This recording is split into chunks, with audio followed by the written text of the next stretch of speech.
What's yours is mine. What's mine is my own.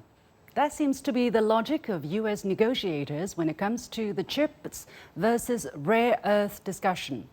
On Wednesday, a framework was reached in principle for implementing the consensus reached between the two presidents over a recent phone call and the trade deal reached last month in Geneva. That appears to be the outcome of the latest round of talks between the world's two largest economies in London so far. After 2 days of meetings, China's international trade representative, also Vice Minister of Commerce Li Chenggang, said the two sides have conducted professional, rational, in-depth and candid exchanges. U.S. Secretary of Commerce Howard Lutnick also talked about a trade framework and implementation plan agreed with China, according to media reports. Now, the $100 million question is whether the U.S. will stick to its commitments this time around. We know that immediately following the Geneva talks, the Trump administration moved to issue so-called guidance, warning the world against using certain Huawei chips. It then targeted China with more high-tech export controls and also threatened to aggressively revoke Chinese students' visas. In the last phone call, Chinese President Xi Jinping has used the metaphor of recalibrating the direction of the giant ship of China-U.S. relations, saying that the two sides should take the helm of the ship, set the right course, and steer clear of disturbances and disruptions as it sails forward. China is sincere and principled. Is the U.S. prepared to do the same? Welcome to this special edition of The Point with me, Liu Xin, an opinion show coming to you live from Beijing. I'm pleased to be joined from Yuxi in southwest China's Yunnan province by David Blair, Vice President of the think tank Center for China and Globalization. From Boston by Professor John Quelch, Executive Vice Chancellor at Duke Kunshan University. From Guangzhou in southern China's Guangdong province by Yang Xiyu, Senior Fellow at the China Institutes of International Studies, or CGTN, and from Portland, Oregon by Liang Yan, Kremer Chair Professor of Economics at Willamette University, also Senior Fellow at Global Development Policy Center of Boston University. Welcome to all of you. So let's talk about the outcome of the latest talks, the framework in principle.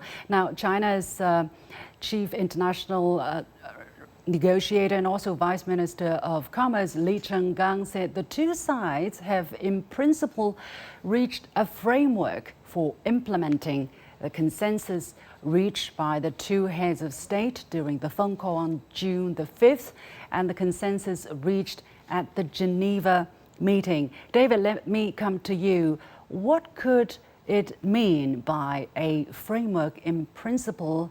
What exactly does it contain?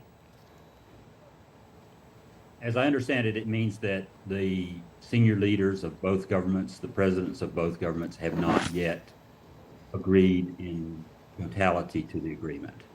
So the negotiators have reached an agreement, but the governments have not yet fully agreed. But I think it's important to remember this is a transitional agreement.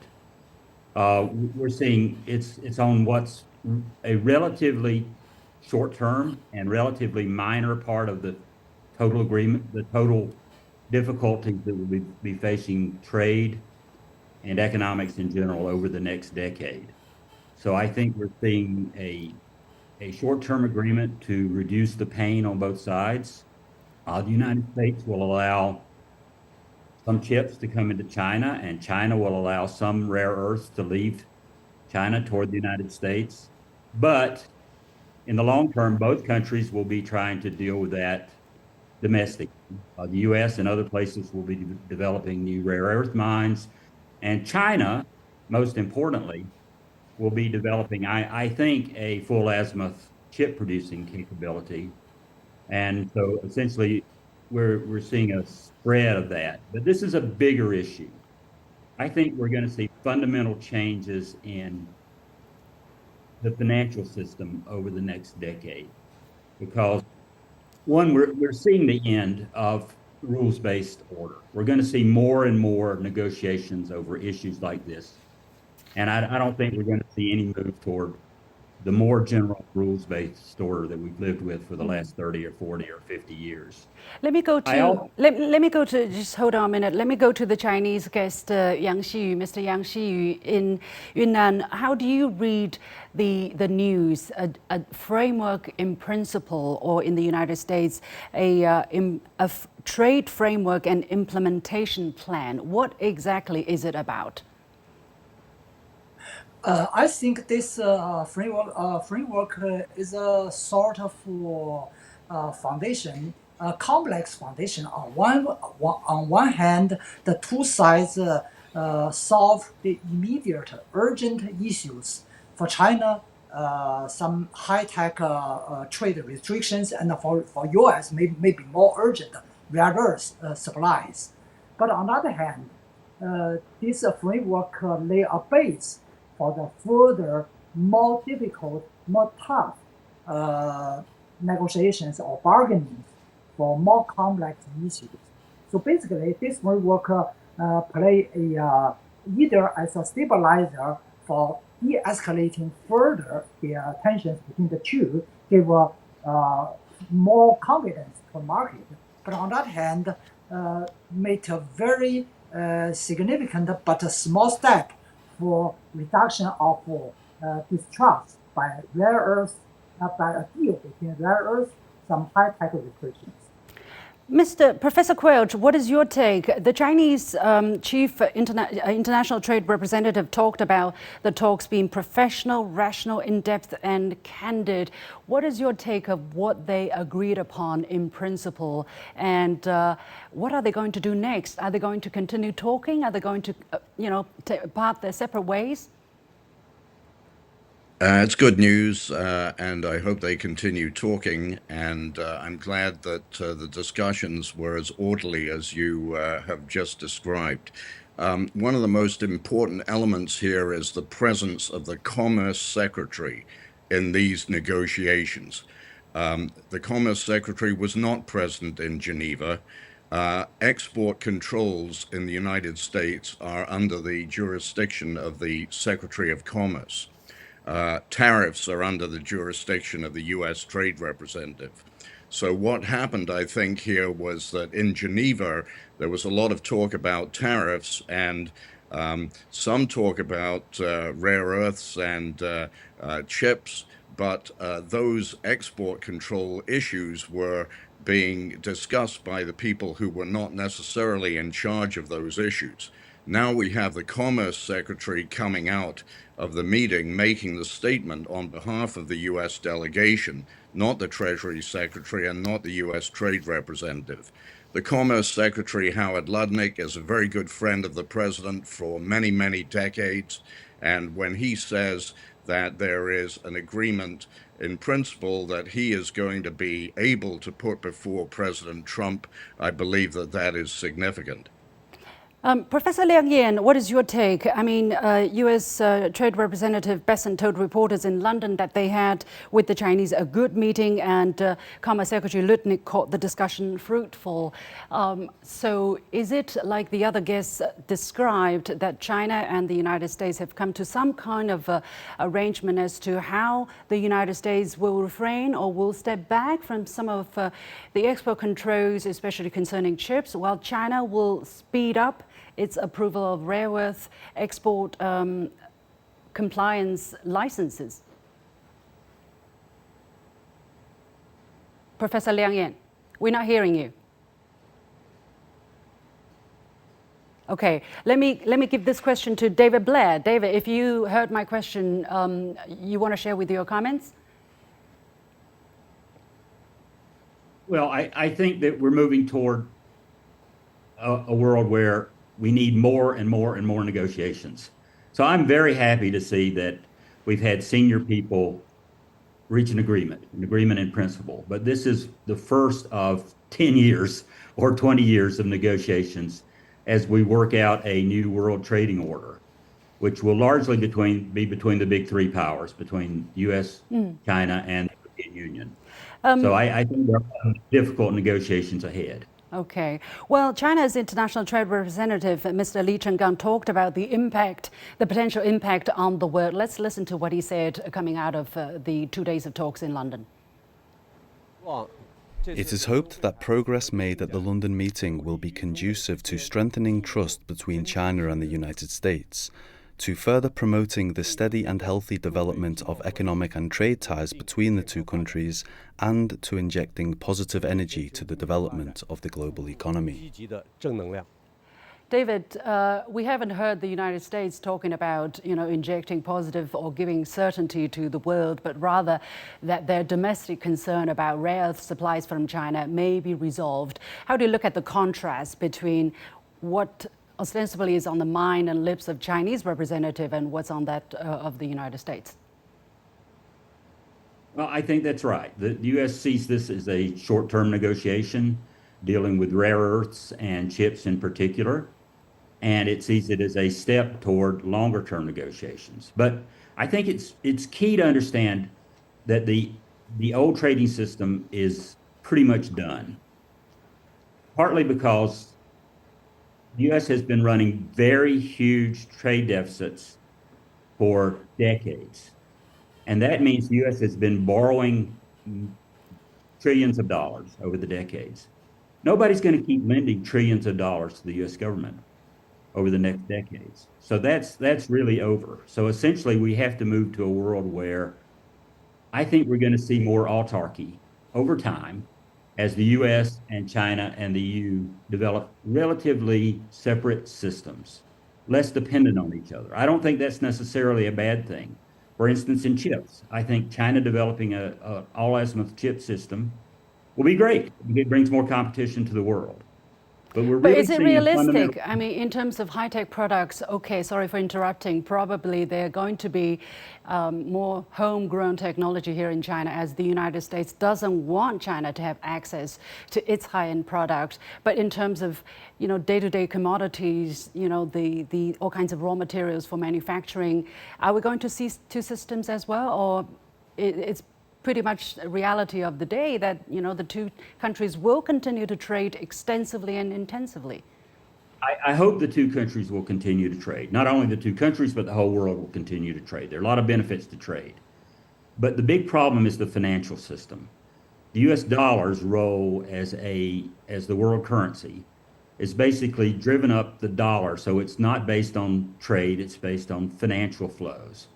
And so it's way overvalued. And that means a lot of people are lending money in the United States, and that won't continue forever. When it's going to end, I'm not sure, but it seems to be ending in this decade. Okay. So we're seeing fundamental changes in the financial system. For sure. I think trade. Yeah, for sure. Mr. Yang Shiyu, what is China's logic, however, behind its export controls concerning rare earth? It started after the first trade war launched by President Trump against China. Now it significantly stepped up after so-called Revolution Day on April the 2nd this year, and China retaliated by putting on pretty aggressive export controls. What's the rationale behind China's measures in this regard? Well, I think the regulation about rare earth export actually based on two aspects. On one hand, it's universal rules.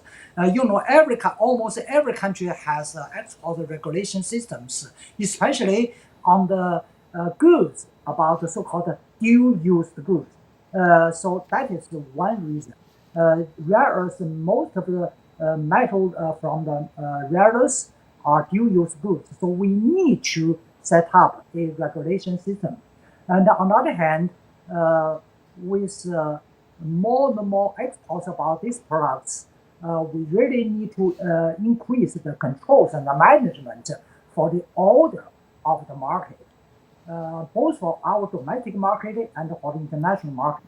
So that is why China always repeated, they say such a regulation or export control does not target at any single country, but for the whole market rules.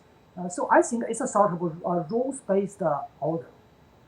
What about non-proliferation? I'm going to stay with Mr. Yang because you are also an expert on security issues. China even talk about non-proliferation concerns when it's managing its rare earth exports, because rare earth, like chips, is for dual use as well. It can be used for civilian manufacturing, such as cars, but it can also be used for military purposes. According to the United States logic, if chips can be used for high-end weapons, so can rare earth elements. Yes, it's a very good question. Actually, even without the trade war with the U.S. or with any country else, China has to increase the control of the rare earth export simply because of the besides the consideration I mentioned above, simply because of the risks of proliferation in wide range of areas, including from nuclear to the other mass destruction of weapons. So for our national security, for the international security, that is the must we have to do. That is the must. We have to take the responsibility. Well, according to latest media reports, Professor Liang Yan, China actually was not dragging its feet. China did grant export licenses for exporters of rare earth elements, but the United States was repeatedly accusing China of breaking its promises made in Geneva. It seems that now that is clear, but in the future, after this round of agreement in terms of implementation going forward, how can the two sides make sure that, you know, they're getting the fair assessment of what the other side is doing, so that there's not so much mutual accusation, not so much finger pointing and muscling potentially? Yeah, I think there are two separate questions. For one is, I think the current accusation of the United States, to me, is quite unfounded. We do see that the export volume of the rare earths in May to the United States has dropped by only 5.7%. And let's not forget, this month is really right after the Geneva Agreement was put in place. And so it does take some time for the normal licensing process to resume. So I think just looking at this 1 month of decline and accuse China not really implementing the agreements, I think that is groundless. Well, I think the problem is that, many of the US firms, they are really caught off guard of the Trump's policy and China's retaliation. They do not have stockpiles. We know that, MCHIM survey, 75% of the firms said that they're going to run out of the rare earths, in 3 months' time. Now, the separate question that you asked, I think, is really about the enforcement. And unfortunately, I think, judging from the trade deal, phase one trade deal, there was no any sort of dispute settlement mechanism. Usually when you have trade dispute, you go to WTO, but we know the United States was the one that basically defunct the WTO's appellate body. So in that sense, there's really no third-party neutral arbitration process for this. And so I think that is why any agreement that can be reached could still be a very fragile agreement that the United States could walk back. So I think that is a problem. Yeah, how are we going to solve this? Because right after I'm staying with Professor Liang Yan, right after the Geneva Agreement, what happened actually was the United States dished out a series of policies, as I mentioned, warning the world against using Huawei chips, although they recalibrated their wording a little bit, and then restricting exports of softwares concerning chip designs. They also decided to target Chinese students. How can we make sure that after this so-called framework, the United States is not going to do the same thing?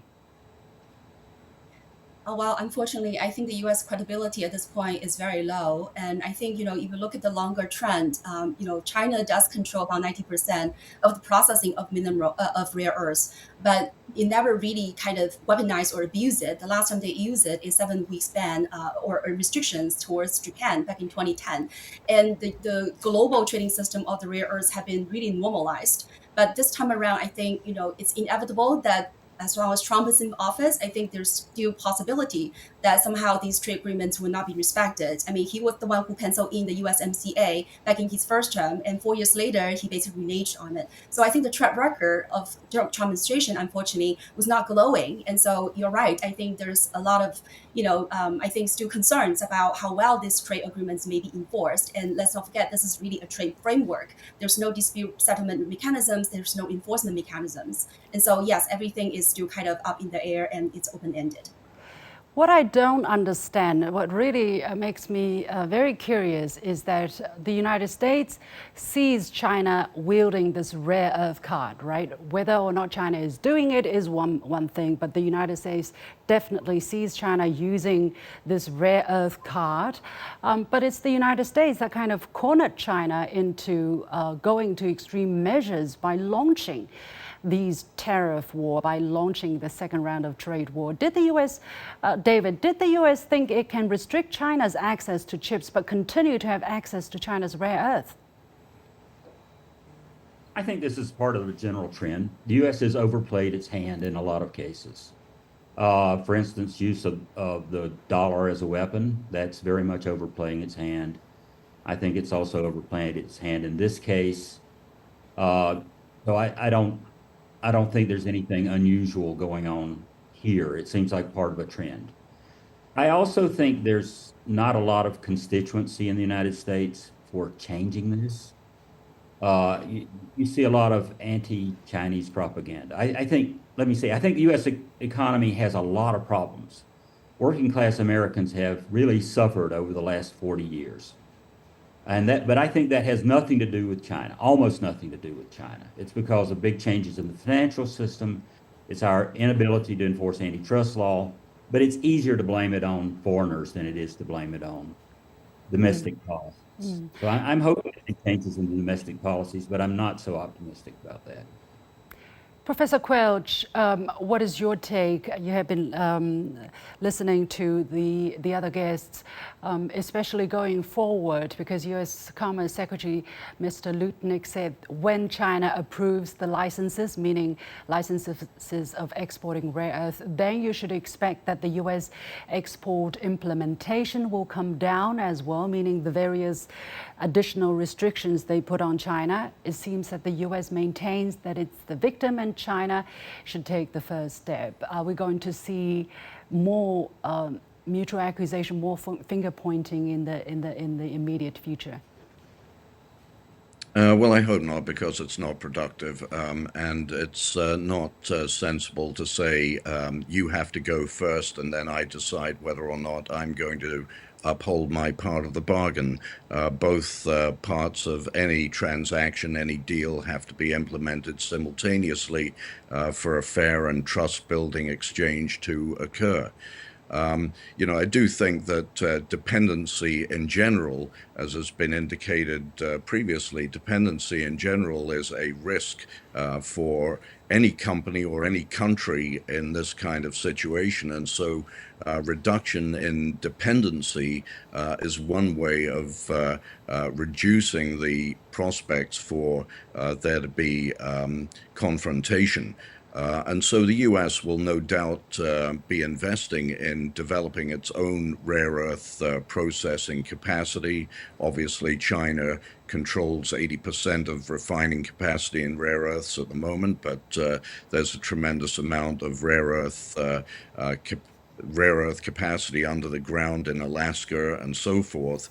And over time, no doubt, the U.S. will also be investing in material science technology that will try and develop new approaches to developing materials that aren't dependent upon rare earths that it does not have good supply of. So this is the natural set of strategies that any company or any country will follow when it's in a situation where there's excess dependency.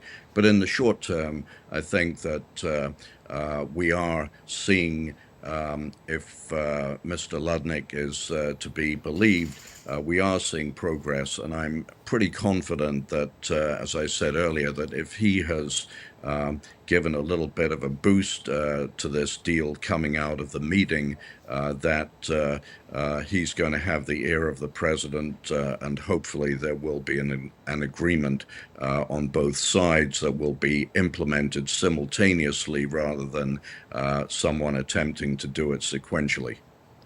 Mr. Yang Xiyu, what is your take of what's going to happen next over the next few days? I mean, China is pretty patient given what the United States has done and said. A lot of nasty things said about China, about Chinese students, and yet China seems to remain committed. I mean, especially the two presidents. According to the Chinese readout, at least, China extended an invitation for a visit to the U.S. counterpart. What does that say about China's fundamental stance on this issue with regard to U.S.-China relations?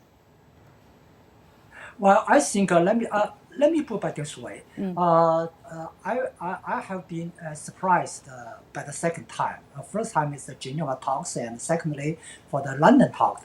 From my past experiences, I used to be involved quite several bilateral negotiations between China and the U.S., but I never seen. I can not imagine in such a 2-day short time the two sides can reach such a substantive results, both in Geneva and London. It's unthinkable before. So what's behind that? I think the most important for this achievement of framework or the joint statement in Geneva reflects the very unique and firm determinations from both of the capitals that both China and the U.S. Has determined to manage the issue in positive, constructive way rather than confrontational way. So this is very important, more important than a concrete content of the agreement framework, because that is the base. The leadership's determination lay a framework for the further negotiations, although the following negotiation will be very difficult. Roughly speaking, we will have a tougher trade negotiations about tariffs. Okay, we don't hear Mr. Yang Xiyu, unfortunately. Professor Liang Yan, I give you the opportunity to wrap up, if you will. Has it been a surprise to you that looking at the tremendous complexity and scale of stakes involved, the two sides, meaning the United States and China, actually have been able to reach some kind of agreement rather quickly? Well, I think yes and no. I think it is a relatively quick deal in the sense that I think the U.S. Okay. David, let me call on you. David, help us out here. David? I'm glad to see this. Sorry. Because it means that the two sides are talking. As I've said before, I think there are going to be a lot of negotiations going forward, and the more we talk and the more we trust but verify each other, the better off we will be. I really hope it doesn't develop into hostility. I hate the term trade wars because they diminish the meaning of the word war. Anything that led to military conflict between the two countries would be horrible beyond belief. Yeah. And working out a modus operandi and a mode of living together is crucial. Yeah. Professor Quelch, I give you 20 seconds, your words as we conclude the show. Well, I'm always very optimistic, and I think despite the ups and downs and the turmoil of the last 100+ days, that the forces for stability in terms of commercial interest will eventually prevail, and that during the course of the next 2 months before we reach the August deadline, that we will see a further ratcheting down of tensions and some movement not just on export controls but also on tariffs and non-tariff barriers as well. So I'm very encouraged, and I hope that everybody will get back on track using the latest announcement as a motivation for doing so. We have to leave it there. We don't like it, many of the things we don't like it, but we have a responsibility to the world. Many thanks to my guests, David Blair, John Quelch, Yang Xiyu, and Liang Yan. With that, we come to the end of this special edition of The Point, coming to you live from Beijing. As usual, you can follow me on Facebook and X using the handle Lixin in Beijing. On behalf of the whole team, thank you for watching. You've got The Point.